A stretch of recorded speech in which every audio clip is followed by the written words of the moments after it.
Hey guys, how's it going? Thad here with Iowa Budget RC, and this is just a little bit of a different video because I'm not feeling very well today, and so I'm not working on RCs, but we're kind of planning this for a project, and we're going to do it on the channel. This is Grayson's 1976 AMC Hornet, and one of the things we've got to do to it is we've got some rusty floorboards. And so we've got new floor pans. The driver's side, we're probably going to replace most of it. As you can see, it's got some decent amount of holes in it. There's a little bit back here on the driver's side rear that we're going to have to replace. Probably end up making that. But yeah, we've got a full set of floor pans, front floor pans, if we need them. We've got an interior, obviously, that needs to be put together. The seats aren't bolted down or anything.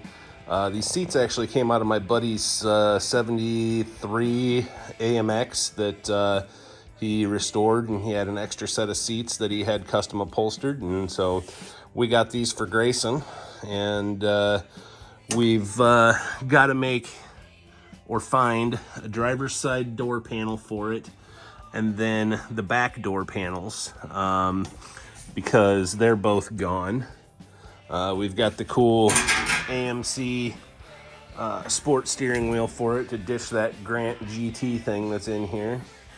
And the car itself ain't too bad a shape. It's got rust in the typical areas that these had. The fenders were really bad for rusting out. We've actually got a driver's side fender right here that we're going to put, our passenger side fender that we're going to put on it. And the driver's side fender's in pretty bad shape. As you can see, it's like every project car. It becomes a shelf. And there's our clodbuster bodies. But yeah, so we're still looking for a driver's fender. We may end up cutting some metal out of this fender to make the driver's side fender at least usable. And we're going to do a garage paint job to it. And yeah, he's got a set of old school Keystone Classics for it. A little bit fatter ones for the back and skinny ones for the front. And it's too bad these old Mickey Thompsons are dry rotted because they're cool period correct tires for the car, but I wouldn't trust them for anything. This is the AMC 304 that we got for it. We paid $50 for this motor, and the guy tore it all down, and basically he showed us, everything that he didn't like about the motor. He was doing an LS swap to his Jeep that this came out of, so he didn't need the AMC motor. This is a bell housing from my buddy's 73 AMX 401 car, because we are converting this thing to stick shift, and it was an automatic 6-cylinder car, and we're making it V8 and 3-speed. Actually, it's a 3-speed with overdrive here, and this just recently picked this up from a good friend of mine.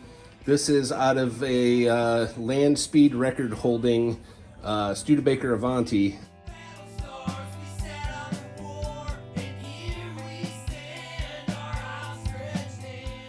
And they switched out to a 4-speed because even with the overdrive, it wasn't enough, or with only being a 3-speed. And so that's kind of cool. I'll throw in a pic. The car is actually now in the Studebaker National Museum in South Bend, so that's kind of cool. But yeah, that transmission, it's a T85 with electric overdrive. So we'll have to put a cable that goes to this lever right here, which is what shifts it into overdrive, and then there's an electric solenoid that you hook to a switch to get it to switch. But yeah, so this is going to be a future project on the channel, and the motor we're going to do a budget build on. It's actually in really good shape. Honestly, I probably would have left it together and maybe put a cam and lifters in it and ran it the way it was. There's a tiny, just enough of a ridge, and it's mostly carbon, to grab my fingers there at the top of the cylinders.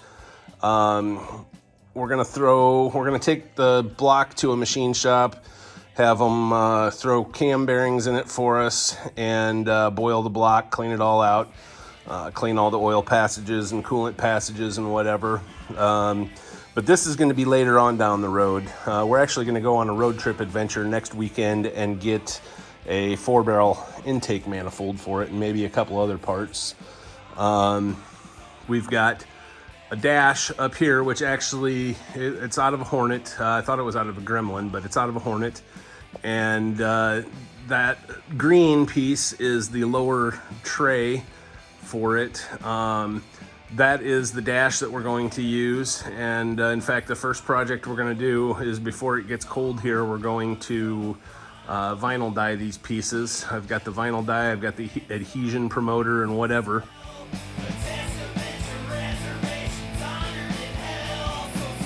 And so yeah, but should be a fun little project. And if he decides that he doesn't want the keystones and wants to switch the look, I've got a set of aluminum slots that I actually bought for my Studebaker, but I ended up going with the steel wheels. But we got to ditch these factory Hornet hubcaps. They're kind of uggo. Anyway, guys, yeah, future project for the channel. I know it's not RC related, but it's car related, and we never said that we would just be RCs. So anyway, thanks for watching, guys. Hope you look forward to watching the progress on the Murder Hornet here, and we will see you later. Have a great day.